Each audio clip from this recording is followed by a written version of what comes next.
the urban development of Nantes as a major city of France has been done through the process of industrialization.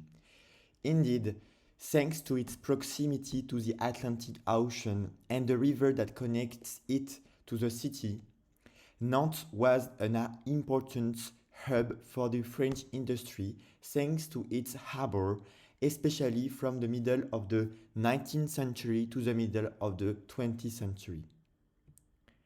During the World War II, the city was the target of multiple bombings that destroyed many areas of the city. Especially, the center with its slums was under the ravage. Two-thirds of the inhabitants of the center fled to the surrounding countryside of the city.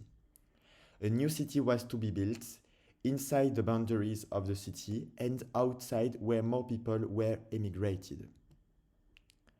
After the war, there was a need for more residential buildings and especially public housings to house the thousands of people that settled in the surroundings of the city.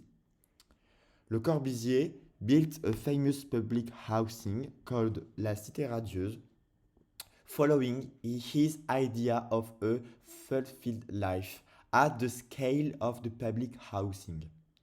This building was built in the edge of Nantes in a town called Rozé, which is today the third most populated municipality of the metro area of Nantes. Nantes urban development was done by consuming huge areas of natural land.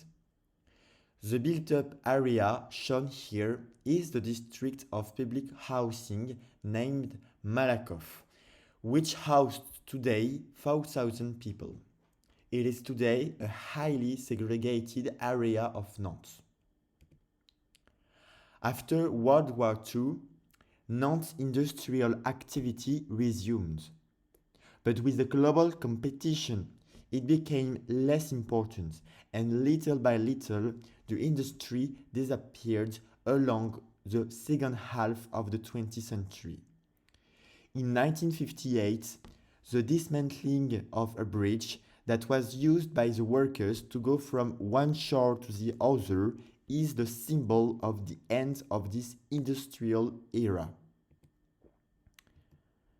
In order to diversify its economy, Nantes focused more and more on the sector of services and tertiary economy. As a symbol, Nantes built its first skyscraper in the 1970s to host all kinds of services and offices of companies. In 1987, the city was connected to Paris by the high-speed train. This has been a tipping point for the development of Nantes.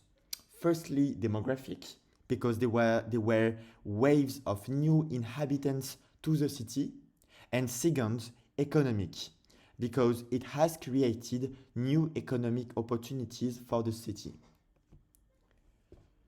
The suburbs developed as well, thanks to the use of cars that connected the city to its suburbs.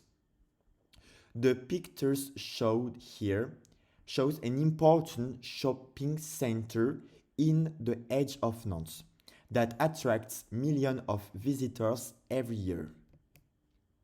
From the 1990s, in order to grow its economy, Nantes developed the cultural field to attract new visitors and inhabitants. In 2004, a company called Les Machines de Lille was created in order to manage the cultural activities that take place where there used to be all the industries that have disappeared in the 1980s. This rebranding of Nantes as a cultural city has led to the increase of inhabitants going to live in Nantes. At the same time, more and more people who were living until then in the city of Nantes go live in the suburbs, where the quality of life is seen as better. This led to gentrification of some suburbs area where rich people settle in former workers' neighborhoods, just like at Trente-Mou, shown in the picture. Nantes and its metropolis is thus a dynamic area with economic and demographic changes still going on.